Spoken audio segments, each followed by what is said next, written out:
درنو دوستانو، د روژې مبارکې مسائل راپیلو. اوله برخه ده، په یاد لرئ دا تسلسل لري، 2 3 4 15 برخې پرو.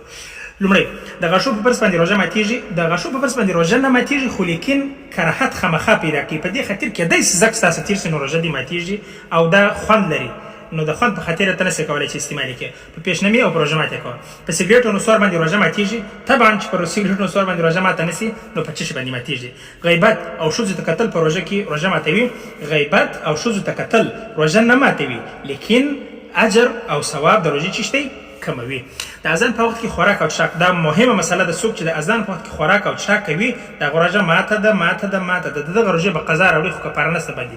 او کوشش وکړي د اذان مخکې خپل خوراک بند کړي. د لاس څخه په روژه کې استفاده کول کفاره لازموي، یعنی په لاس باندې څوک خپل منی را وباسي انزال کې. بلې هو دغه سړي روژه ماته ده، ګناهکاره دی او همدارنګه پر هغه باندې کفاره نشته، فقط د یوې روژې قضا به راوړي، لیکن د دې شي سزا ژغورل پکار دي. ښځې په روژه کې کولی شي چې د دې خوند وڅکي، بلې هو په هغه صورت کې چې خاوند یا پلار یا ورور د کور یو مشر هغه خوا به دی چې دې کې مالګه زیاته ده او نمک پکښې کم دی او په اصطلاح تریخ شی دی، کولی شي څکلی شي، تېرولی یې نشي. تراویح په کور کې کولی شو. اصلي مسله خو دا ده چې تراویح په مسجد کې وکړئ، ثواب لري. خو که چیرې تاسو یې په کور کې وکړئ هم تراویح سي دي، مشکل نه لري. مسجد را څخه لیر دی.